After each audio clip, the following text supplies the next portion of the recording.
I don't write books about leadership. I don't wear designer suits or give bold speeches because I've always believed work speaks louder than words. Today, I'm breaking my silence. Not for fame, not for headlines, but for that one young man, somewhere in a village, who wonders if someone like him can build something that lasts.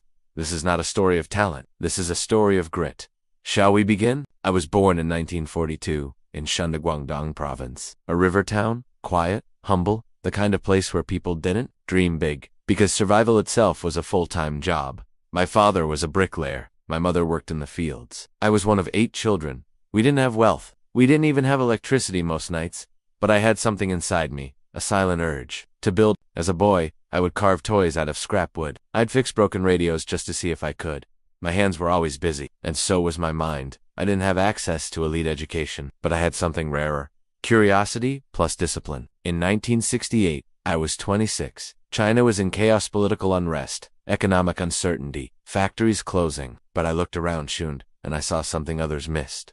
People had needs. They needed things, and no one was making them. So with 5 workers and about 5,000 yuan, we opened a tiny workshop. We made bottle caps. Yesby, no fancy technology, no angel investor, just calloused hands, sleepless nights, and the decision to start small, but dream long. The bottle cap business barely survived. We fixed our own machines. We slept beside them. Every time a machine broke, I fixed it myself, because we couldn't afford failure. But slowly, steadily, one truth became clear. If you build something reliable, people come back. That workshop became a magnet for small opportunities. We didn't chase trends. We chased trust. And in 1980, we made a bold move. We started producing electric fans. Everyone said we were too small, that we didn't have the scale or the technology. But I believed if we can make something that works better and lasts longer, we will win. We launched our first fan. It was simple, durable, and affordable. It sold out. Not because we had marketing, but because word of mouth spread like fire. People said,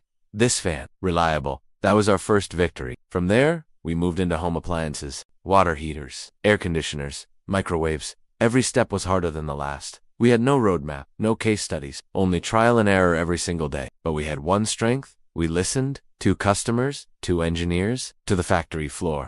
Every complaint became a lesson. Every defect became a correction. Every delay became a chance to improve. By the 1990s, we had become one of the most trusted names in Chinese homes. But trust is not inherited. It's earned. They say leadership is about charisma. I disagree. Leadership, for me, has always meant being the first to arrive and the last to leave. Walking the production line, not the boardroom. Caring about the people who make the machines before caring about the machines. I never saw Medea as a company. I saw it as a promise. A promise to every mother who bought our rice cookers, to every grandfather who used our heaters through winter, to every factory worker who gave their best in silence. That promise, we will never stop improving. In the early 2000s, we faced a new challenge: global expansion. It was not easy. We weren't a tech darling. We weren't from the US or Japan. We were a Chinese appliance company. But I knew if we can out-engineer, out-and-deliver, and out-care people, we'll notice. So we did.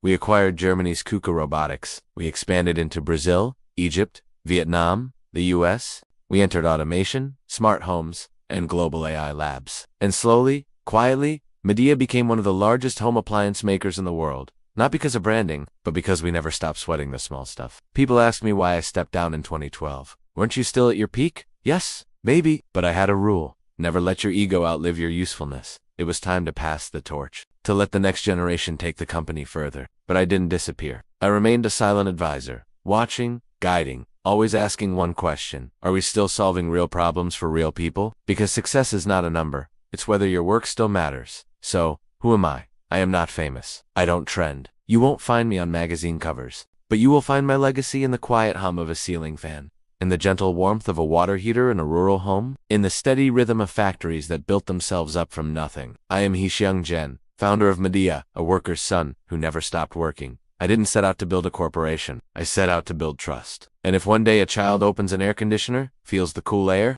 and smiles, then that's my story, written in silence.